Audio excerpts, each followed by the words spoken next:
Good morning, everyone. Welcome back to Not My Shop. We're back here in Grand Lake, Oklahoma at my family's place working on the 61 Starcraft.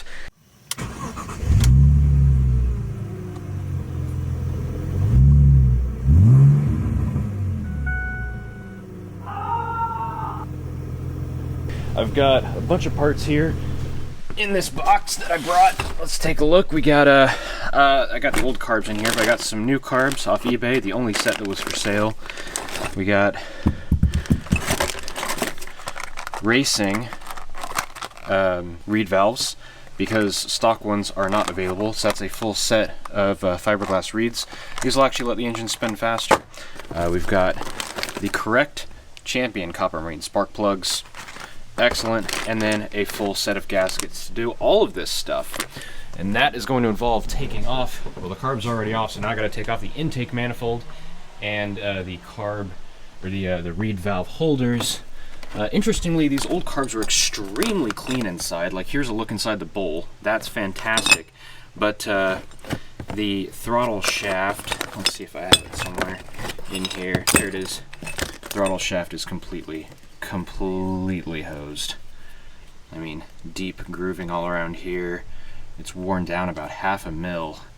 And I'm sure someone with enough CNC experience could remake this, but $370 got me a low mile set of carbs. I've got a rebuild kit. I'll see what these look like on the inside, see what parts I need to rebuild in there.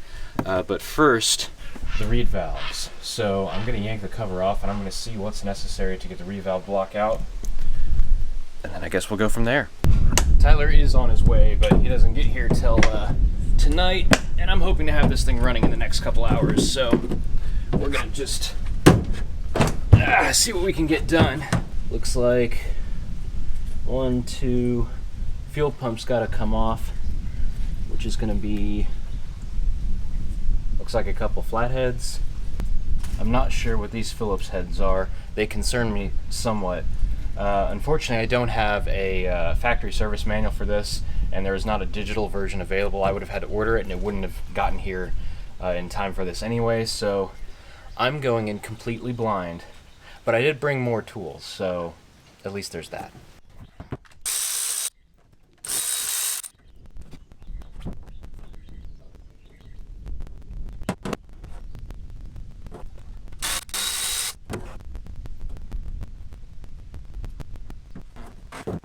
So there we have one Johnson V4 minus the intake manifold. It came off with a whole bunch of various hardware and then some Phillips heads for the reed valves, which I've got here. I'm genuinely not sure what these rubber blocks are for, but this is the reed valve assembly. A few Phillips that hold everything on. We'll get to those on the bench. Inside of the crankcase looks beautiful. You can see here's the last reed valve assembly coming out. Intake manifold is staying on the boat, partly because it sucks, partly because I don't want to. And then all the gaskets came off fairly smooth. I got a little bit of schmutz to get off of there, but other than that, smooth gasket surface. Should go back together pretty smooth. Fuel pump had to come off, starter had to come off. Other than that, reasonably straightforward. I have high hopes, but let's go assess the situation and figure out if this is actually worth it or not. So here's our reed valves, and I've completely forgotten which one goes where, but let's see here. Here's one from the bottom. And if you look, you can see daylight through those bottom reeds. That is not how it's supposed to be.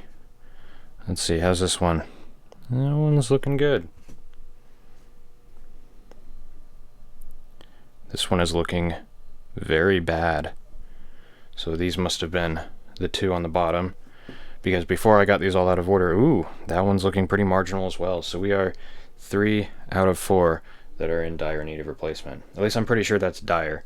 I'm not quite sure how massive of an issue this is, but it is an issue, and this engine needs all it can get. You can't buy OEM reeds though, so we have these Chris Carson Marine custom reed valves. I mean, even when this engine was new, you couldn't buy just the reeds. You had to buy the entire block assemblies. I think this is enough to do this entire set. 1, 2, 3, 4, 5, 6, 7, 8.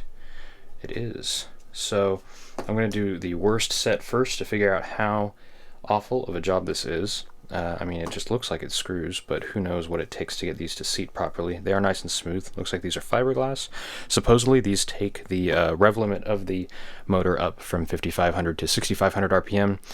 Reed valves experience a valve float the same as poppet valves, and I guess these are just an upgrade. So I'll grab the worst one here, which is going to be this one, I believe.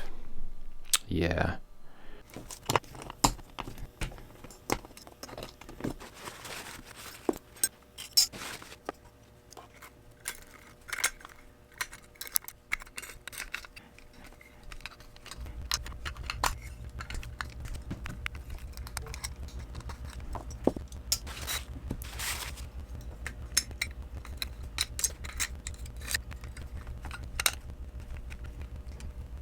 Well, fair's fair. That seems to be a rebuilt reed valve block. Wow, I cannot talk today. Yeah, they feel quite a bit stiffer than the stock reed valves. That's probably what makes them so snappy. All right. Well, go put these back in the boat and seal it back up. I don't fully understand what these are about. Damping, maybe? I don't know. Additional sealing. They sure do get smushed up against there quite hard. Oh, they must be like that. Yeah, that looks right. Oh well, let's go get this all back on the boat.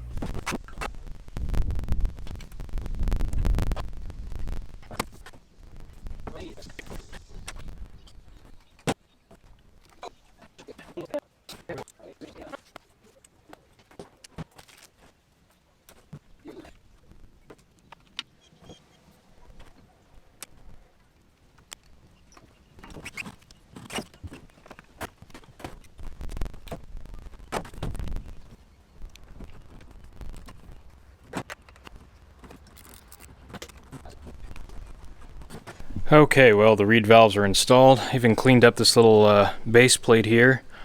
Everything went back together pretty smoothly. I actually remembered where everything went. Starter solenoid, fuel pump. A little bit suspect of the fuel pump O-ring, but I suppose we'll see. Now, it is time to take a look at our carbs. So these carbs that I got, I have not opened this yet, but they appear to be extremely clean. I did buy carb repair kits, so I may just take these apart to give them a once-over, see if anything looks old, rotten. I'm actually not sure what's in this carb repair kit, so I suppose I should figure that out as well. Got our new carbs apart, very clean inside looking, and I did take the jet out of the old one, and compared to the new one, they're both 35s, so whatever high horsepower kit was supposedly in the old carbs sounds like some nonsense. Looks like we've got a sticky needle and seat here, so I'm gonna nuke that. I'm not sure if I want to pop off those plugs. It does come with new plugs, but I just really don't like doing that stuff. Other than that, though, everything looks to be in supremely good shape with these carbs. Certainly better than what we had. So I'm going to go ahead and replace a float needle seat. Obviously, base gasket. It just straight up did not have base gasket on these. This came with a really nice one. Not sure what that guy is at all, but might be universal carb kit for multiple different things. There's a lot of stuff in here that doesn't seem to have a place in this carburetor. There's our needle and seat and gasket. So I'll do all that, and then I guess we'll throw these carbs on the boat. Just wrapping up the second one here. New needle, seat, and float, and this really nice rubber bowl gasket. I kind of love that. Slap the bowl back on and use these new gaskets and toss it right back on the motor. And then we can test fire it. I'm real excited about that part. Need to go get gas before I can actually, take it out for realsies, but hey, at least we can see if she runs.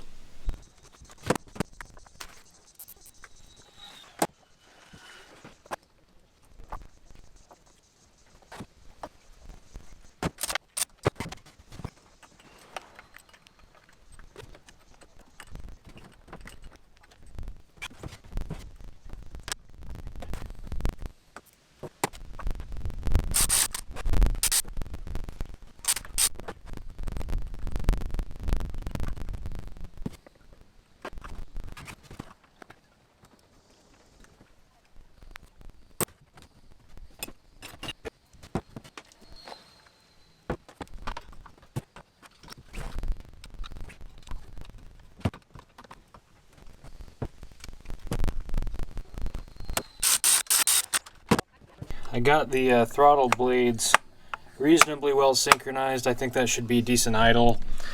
There is a storm system moving in. Here in about an hour, a severe thunderstorm watch is in effect. Tyler Grimes is on his way from Wichita since he just got off work, and he already went through the storm. Said it's pretty bad. So hopefully I can get this done, because I'd like to hit the water tonight before the storm gets here. And yeah, because it's probably been upwards of 10 years since my cousin's been out on the main lake. So hey, nice bit of nostalgia. Just gotta throw in the plugs and this plenum cover, and then we're good to go.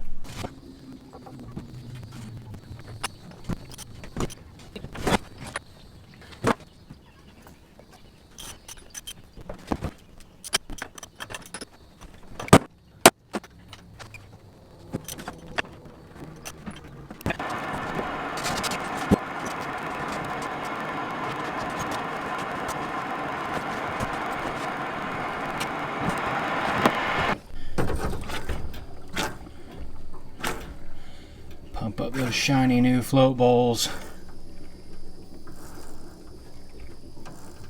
Uh-oh.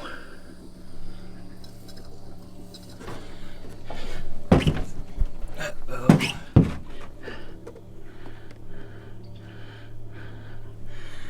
It's leaking out of this,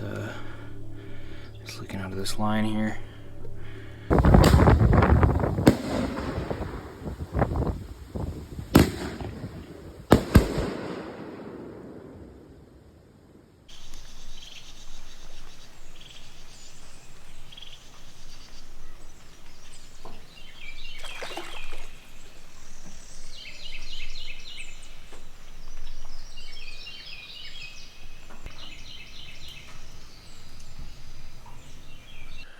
Well, it's 6 in the morning, which is as good a time as any to get started on replacing all of the fuel lines in the engine. Got some a variety pack, because we didn't know what size to get, and a Monster Energy, and hopefully I can get this thing started before my cousin has to leave in 3 hours.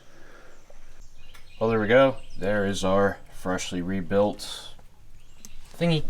I even rebuilt the little line that goes over to this thing over here, which for some reason has a fuel line going to it.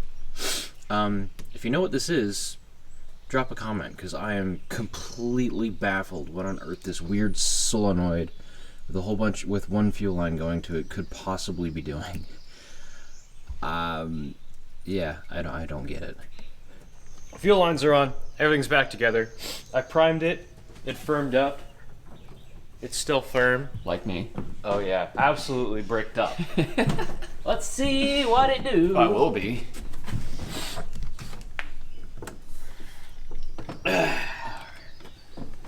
Thrusters all head full? Yeah.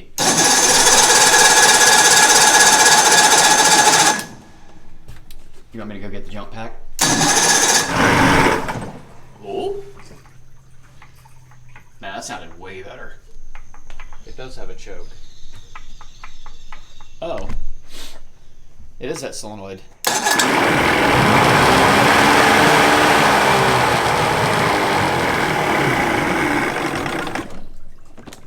Smoky.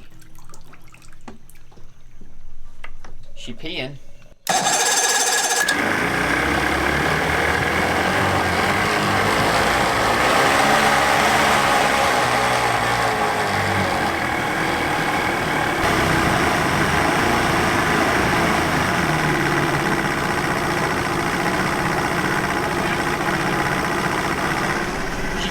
A minute. She's an old gal. She's got a...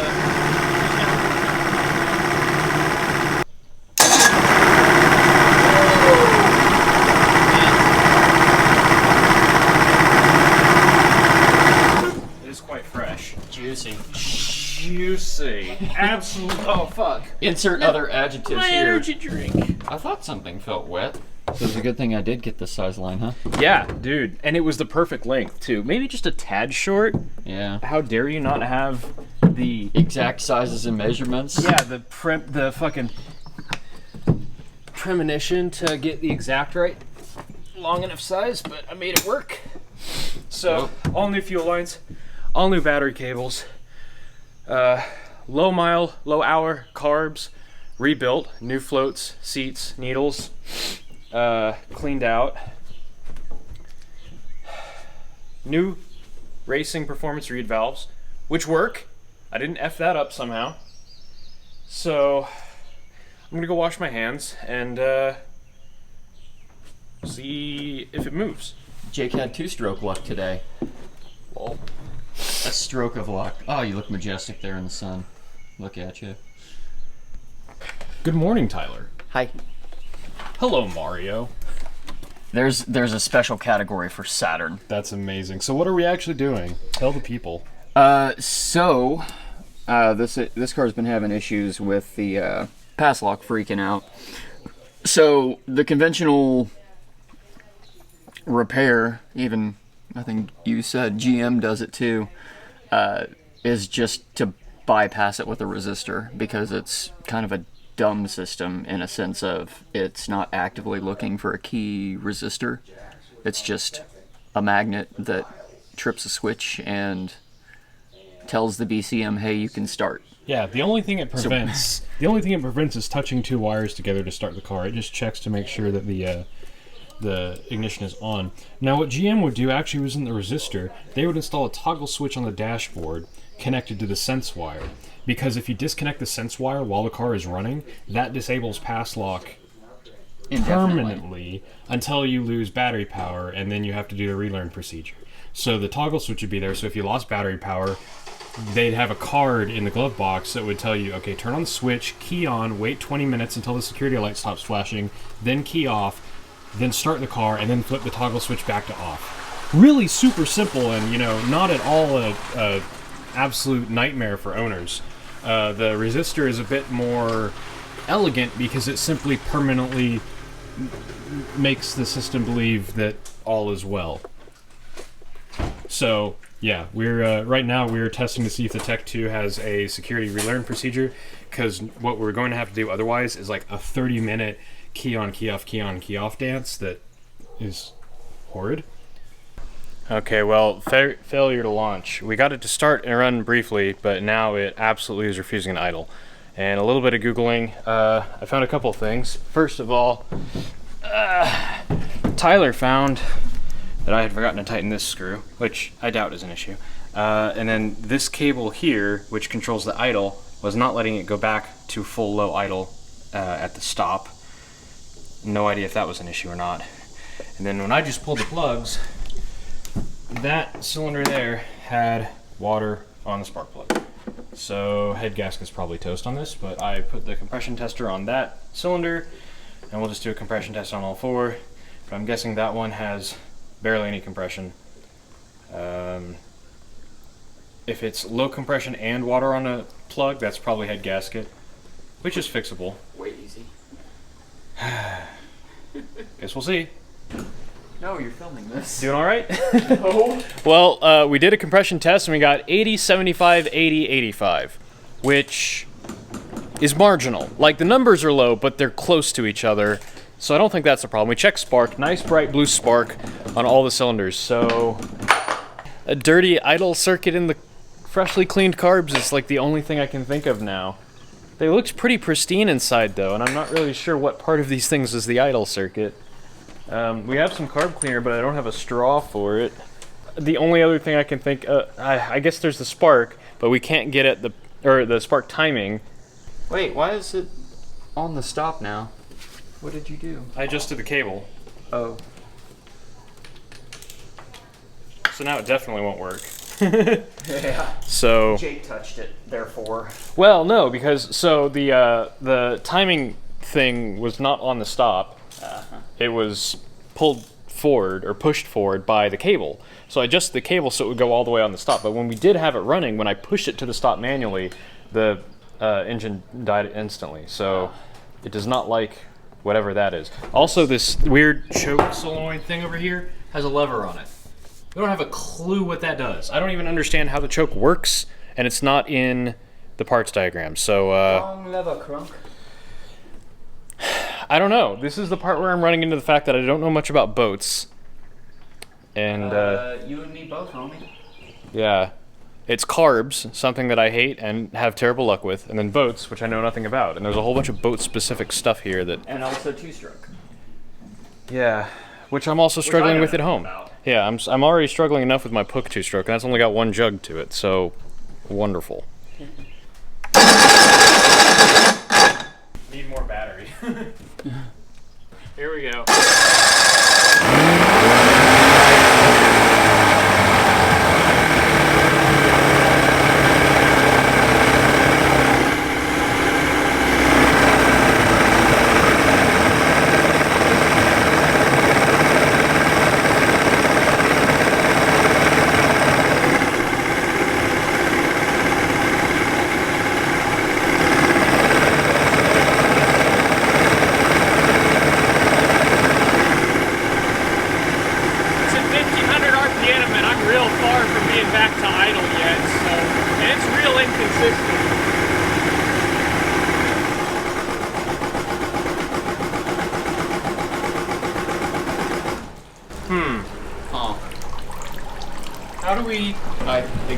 How do we speed up the idle? It's just trying to idle too low, and I don't understand what on here actually adjusts that.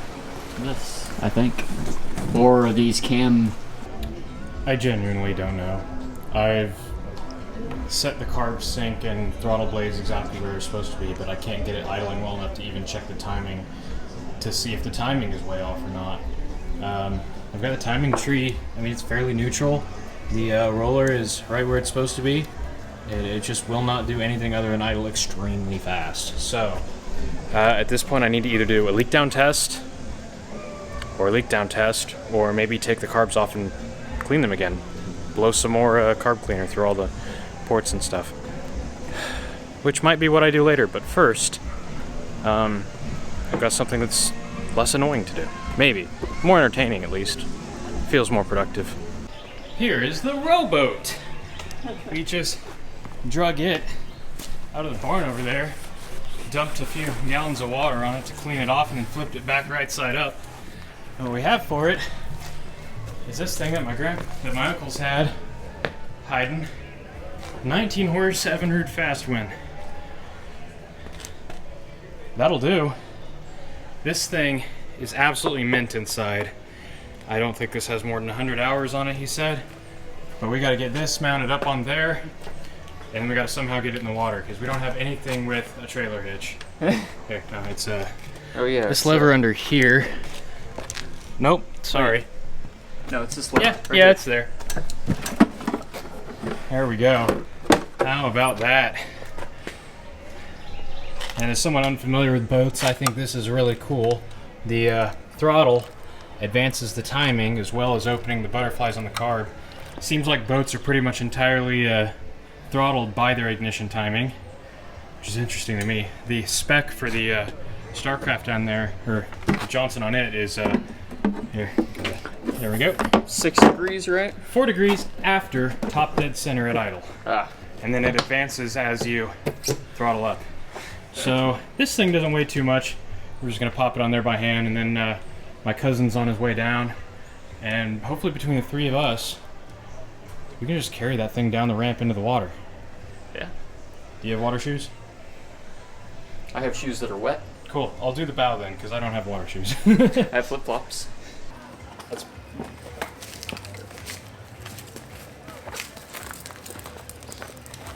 Alright. 1 sec.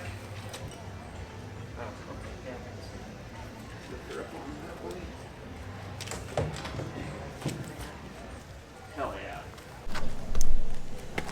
Are you gonna make me smell it?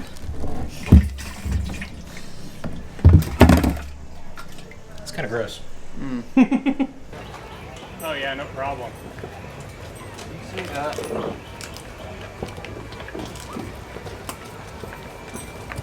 Who needs a truck?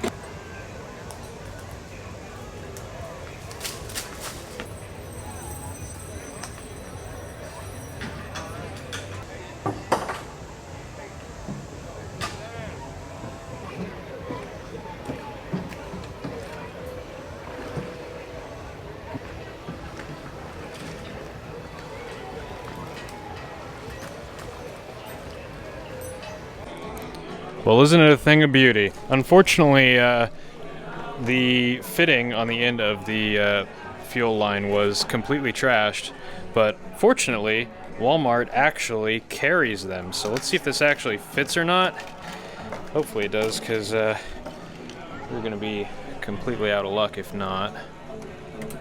Yeah. Alright. Now, the problem is getting this absolutely petrified fuel line on here, which I am less sure about. This is just plastic at this point. Alright, nice, nice, nice. We got an actually flexible bulb on here and lines. Let's see if it picks up gas. There we go. Alright. Give her a prime. Oh, she hard. Alright. I think you want rich mixture and some choke.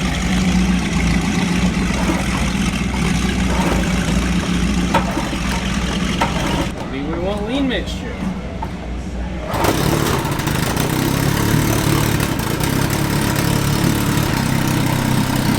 Well, shoot. By golly gee willikers. Try some choke. Nope, don't like that.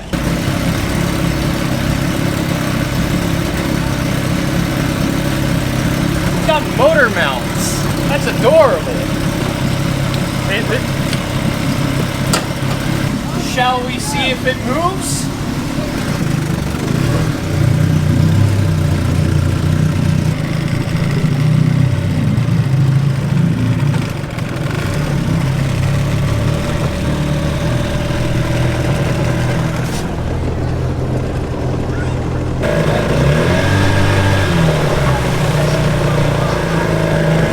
Peppy. It does the thing. Spilling gas on an open wound. Do not recommend. 0 out of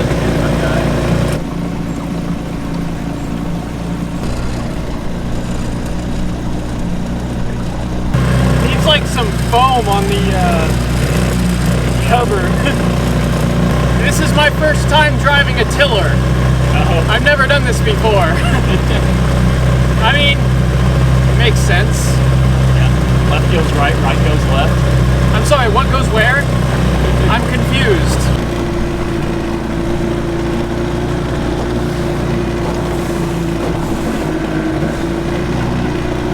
This might get a little hairy. Well, I think she's pretty warmed up at this point.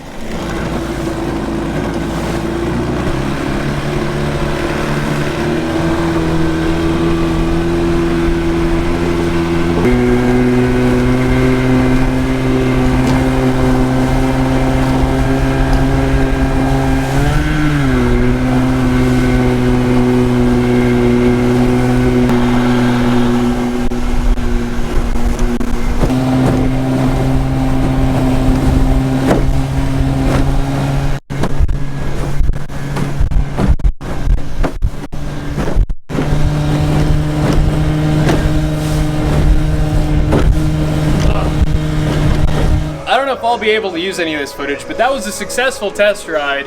We went out, ripped it. It feels a lot better now, but now the question is, will it restart? And will you be able to hear it over the sounds of the absolute trash pop country that everyone's playing around here? So start, no choke, half-hearted pull, here we go.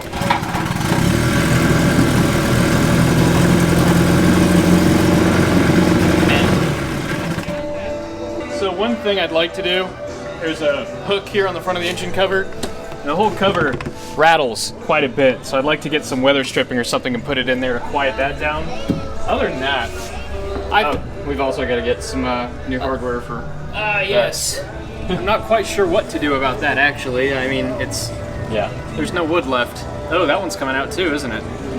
Shoot. This happened after we bounced around a little bit. Did we flex it that much? Bouncing putting it in the water. All right, well, it's sounding an awful lot like it's dinner time. Yeah. Well, now that the wannabe white trash is gone, what are we looking at here? Looks like we got the world's longest borescope. Thanks, David. That is incredibly clean. okay. I mean, it's what I'd expect. It is. It's got some decent scoring there, yeah. So yeah, look at this one again. But now go to that one that in the far lower right, the first one we did. Yeah, that has a bad head gasket. So it's steam. All that condensation on. No, look how clean the piston is. That's from it steam cleaning it. So there's either a water jacket leak or a bad head gasket, but it's only that one and the. Well, let's ignore the powertrain and do some boat detailing. I want to make this thing shine and make myself feel something, but maybe we should put it on the lift for that, which means it's time to play boat swap. The newest innovation from StarCraft, self-driving silent boats. Things you do when your powertrain no worky.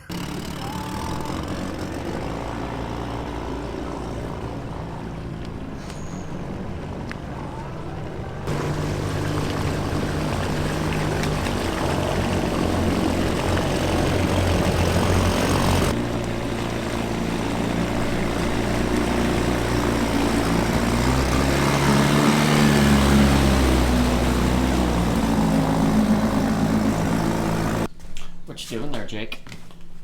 Getting a phone call.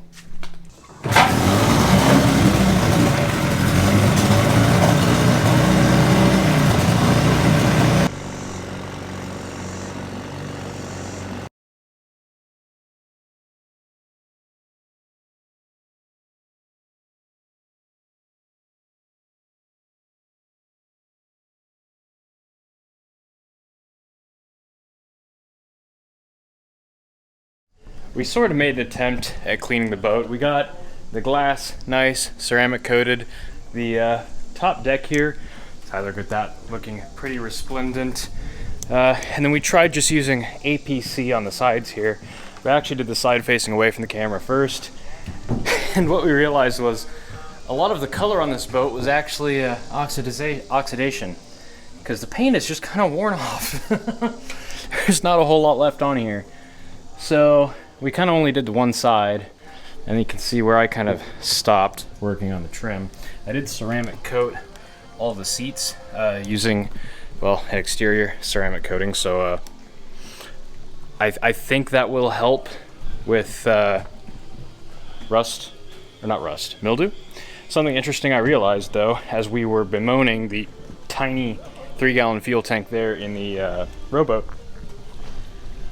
these big 7-gallon tanks, they're the same. They use, so the Johnson uses the same connector on the power head, I think that's what you call that, as the little Evinrude does, and then it uses the same connector again on the tank. So I just need to buy another one of those clamp-on connectors, add it to the fuel line, and then we can use these massive, nice fuel tanks, which we have like 12 of, and we'll be able to take that Rowboat all over the place. We did get some fresh gas, some fresh synthetic 2-stroke oil in here. I pulled the plugs. They were terrible, which is shocking because that engine is so clean. The plugs were awful, so I cleaned them with a wire brush and some sandpaper, re-gapped them. It idles much better, but I still think I should probably buy a carb rebuild kit for it. I do love this little Evinrude. Apparently these are extremely popular engines, some of the most durable outboards in their class. Very much a cult classic, if you will. There's some people who've converted them to remote controls. There's actually this exact boat with this engine for sale in Wichita for $1,400. I'm sorely tempted to buy it so that we can have 2 of these. But for now, let's go hook this up. But for now, let's go see if the longboard can climb the hill. I measured it earlier, and it is this many degrees steep, which is quite a bit. And I'm very curious if the board will do it.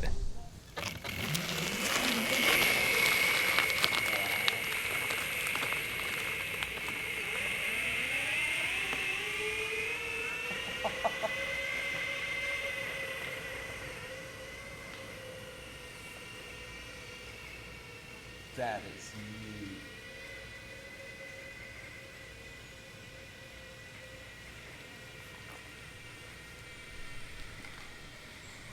Well, it's time for us to head home. It's been a good weekend. Unfortunately, looks like we're gonna have to get a new engine for the boat. That is unfavorable. So if anyone has a lead on a 80 to 120 horse outboard engine, let me know. Currently, there's a couple Mercury towers of power for sale. One attached to a boat and one not, but the one attached to a boat has a better chance of running.